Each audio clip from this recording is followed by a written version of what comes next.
Hello everyone, welcome to StudyIQ English. Today let's talk about a new buzzword that has been creating news all over just in the last few days. And we are talking about this new word called Healthocide. Just as the name refers, Healthocide refers to any deliberate attempt of attacking, destroying, completely dismantling the healthcare infrastructure in an enemy region. Here, medical deprivation is being used as a weapon of war. Unfortunately, this phenomena has been popular across many conflict-ridden regions of the world. So here, as we talk about 2025 itself, we know that it is not only the West Asia due to the ongoing 2023 onwards conflict between Israel and Palestine, the 2023 Hamas attack, the Syrian civil war, but also the broad Sahel region of Africa, including countries like the Democratic Republic of Congo, Sudan. All these regions are today in a constant state of warfare. Jihadi militancy, civil group attacks upon each other, creating a situation in 2025 where the world has entered significant conflict as well as instability. But what can be worse and dehumanizing than the fact that countries are choosing to deprive the citizens of their enemy nation, to be deprived of basic medical health, basic supplementation, basic vaccine, and basic protection in case of injuries? Well, this is what we mean by healthocide. Although it's not a new word, but it has caught up traction as researchers from the American University in Beirut have given us this word called healthocide, which means extreme and devastating attacks which take place on healthcare systems of the opposite country, the enemy country, which are much more serious, much more intense than routine attacks that happen on healthcare systems in case of a usual war situation. So this word healthocide is quite similar to the word genocide, which again means a deliberate targeting of a given community, completely killing it, completely erasing its existence. And here under healthocide, the countries are engaged in deliberately collapsing one another's healthcare facility. So this ranges from not only shelling, drone striking of hospitals, ambulances, mobile ambulances, but also healthcare centers which provide supplements to young children and pregnant mothers. Now, this has been called out today very gravely by the United Nations, by organizations like the World Health Organization, by UNESCO, and yet we see no respite. The number of casualties in places like the Gaza region, they have just been increasing. And what is most heartrending is the fact that majority of the people who are dying because of lack of medical health care or becoming disabled for life because of lack of hospitals and ambulances are mostly those who are under the age of 15.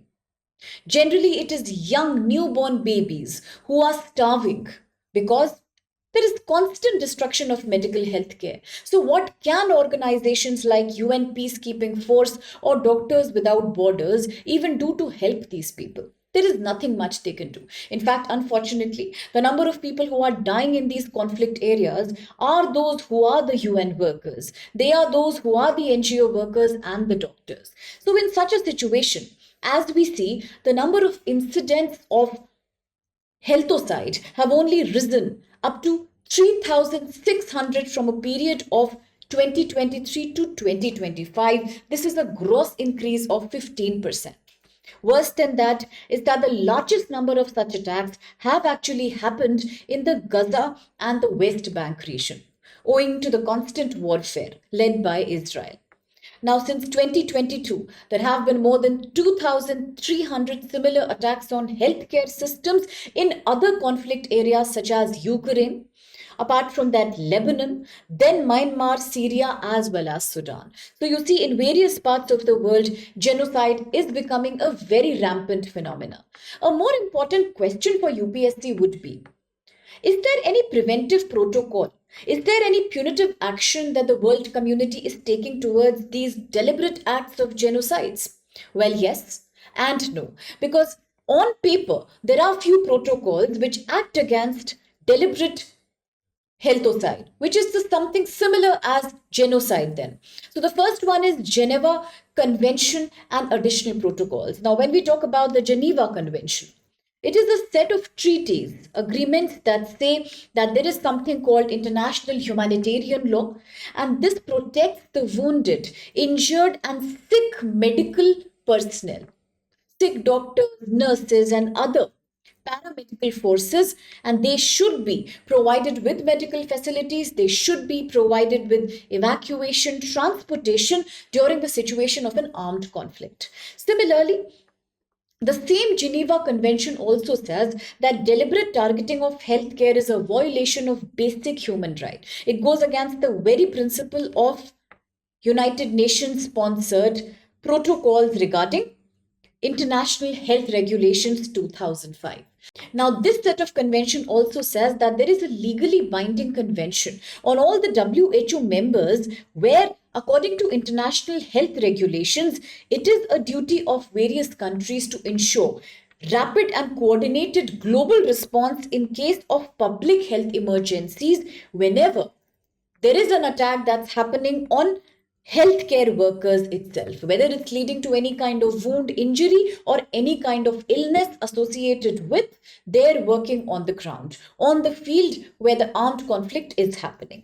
Similarly, we have the GHSA. This talks about the Global Health Security Agenda. According to this, it is an initiative which mandates countries to improve their national capacities to prevent, detect, and respond to any infectious disease threat in which the healthcare personnel are involved, they could be involved. And then we have the WHO framework itself, which says that countries need to have a much better technical support system in case there is any attack on healthcare workers. Then the WHO will provide technical assistance in order to protect the lives of these people. And at the end of the day, we have United Nations Security Council Resolution 2286. Quite important because it also says that it completely rejects, it condemns any kind of attack that happens on hospitals or medical healthcare workers. And there has to be an action to ensure that no country, following the basic international humanitarian law, is sponsoring, supporting, or allowing any such act of terror or violence to be happening on those who are engaged in protecting the lives of others. So, with this, what is the way ahead then? Is there a solution to fight against this problem of attacking the healthcare systems across the world? One thing is that these protocols are yet existing on papers, because constantly there is a news that in areas of West Bank, of Gaza, many of those who lose their lives are actually medical professionals on ground. So therefore, there is a need for much better documentation.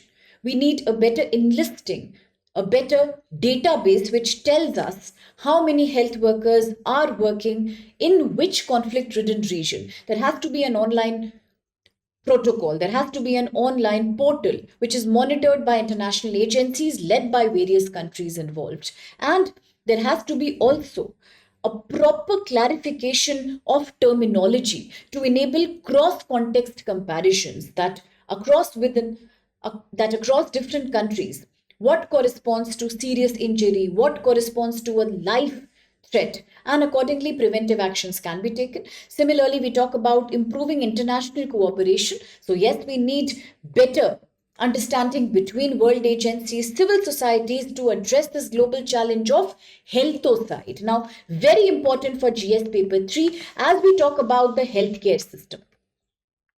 And with this, let's quickly look at the UPSC 2016 question, which says Doctors Without Borders is often in the news, and it is related to which of the following? Is it A, is it a division of the World Health Organization? B, is it a non-governmental international organization? Is it C, an intergovernment agency sponsored by the European Union? Or is it D, a specialized agency of the United Nations? You can try to answer the question and then post your answer in the comment box. Hope you enjoyed the video. Do like, share, and subscribe Study IQ English. Thank you so much.